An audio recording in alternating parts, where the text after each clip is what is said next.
This is Chapter 3, Lesson 2, our essential question, how are multiplication and division related? Today we're going to relate division and subtraction. So just like multiplication is repeated addition, repeated subtraction can be used to divide. So we're going to set that up to practice the skill. Wyatt is giving 15 colored pencils to 3 friends. How many colored pencils will each friend get? You can use repeated subtraction to find 15 divided by 3. So we're starting out with our 15. We take away 3, we get 12. And in order to repeatedly subtract, we're going to put 12 as the top. 12 minus 3 is 9. And that's going to go up to my minuend. 9 minus 3 is 6. It's going to go up to the top. 6 minus 3 is 3. Up to the top. 3 minus 3 is 0. And when you know you're done, when you get to 0, or when you get to a number that's smaller than your subtrahend. If I got 2, I wouldn't be able to subtract again, so I would be done. Okay, now the question, in order to find the answer for this 15 divided by 3, how many times was 3 subtracted from 15? So 1, 2, 3, 4, 5 times it was subtracted. That tells me my answer for my division. 15 divided by 3 is 5. Because we're basically taking that 15 and doing groups of 3. So there's one group of 3, another group of 3, 3, 6, 7, 8, 9, 10, 11, 12, 13, 14, 15. So I've got 15 divided into groups of 3. And that will give me 5 groups. So each friend will get 5 colored pencils. And you're saying, oh my goodness, Miss Wojak, why am I doing this? Why don't I just say, what times 3 is 15, like you told me in the other lesson? Well, the reason why is because this is another strategy that people use in order to solve division equations. And the more strategies you have, the better the chance of you being able to solve one. And when you get to the larger problems, the more complex problems, you're going to want all the strategies you could have in order to be able to get the right answer. And I wrote out a huge division equation just as an example for you. You might see a problem, 13,821 divided by 4,607, and you're thinking, oh my goodness, I've never had to divide by thousands. But what you can do if you're stuck with this and you really need to solve this is you can simply start subtracting out the 4,607 from this 13,821.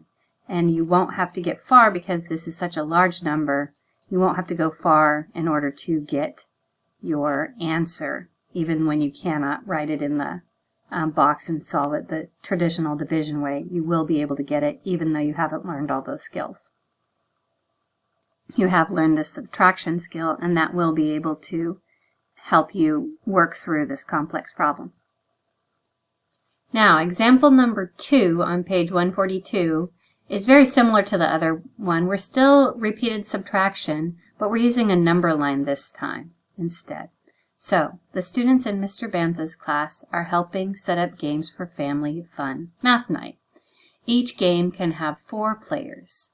How many games will be needed for 12 people? And let's highlight what we know, which I think I forgot to do on the last problem. 4 players. So that's a piece of information we need. And 12 people. And our question is, how many games will be needed for 12 people?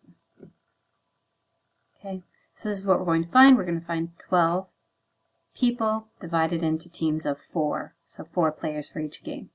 You can skip count backwards on a number line to find 12 divided by 4. So we're starting at 12. We're counting backwards until we get to 0. And 1, 2, 3, 4. 12 minus 4 is 8. 8 minus 4 is 4. 4 minus 4 is 0. We made it to 0. The number of times 4 was subtracted. The model shows that 12 minus 4 minus 4 minus 4. 12 minus 4 minus 4 minus 4 equals 0. 4 was subtracted 1, 2, 3 times. So 12 divided by 4 is 3. That's another way you can use a number line to check your work. And in your tools section, you should have a number line to be able to access. This, you're going to practice your repeated subtraction. You're going to start with 10 and keep subtracting. Remember, what answer you get here is going to go here. Answer you get here goes there, and likewise until you get to 0 or something less than the subtrahend. And then you'll get your answer. And I know what you're going to want to do when you get to your independent practice. You want to practice your basic facts, and that's great. It's good and it's important to have these basic facts done. It's also important to follow directions. And the directions say use repeated subtraction to divide. So they've given you all this space to show that repeated subtraction in order to practice this strategy. Because again, it's a strategy that you may not need for solving 16 divided by 8, but when you get to more complex problems, or we start using variables, this is going to be a skill that you need to have. So again, it's important to practice with basic facts that we know and can solve easily, rather than having multiple steps of the problem that are complex at the same time. So you can use your basic fact, but also show your work of repeated subtraction in order to get the answers on these problems.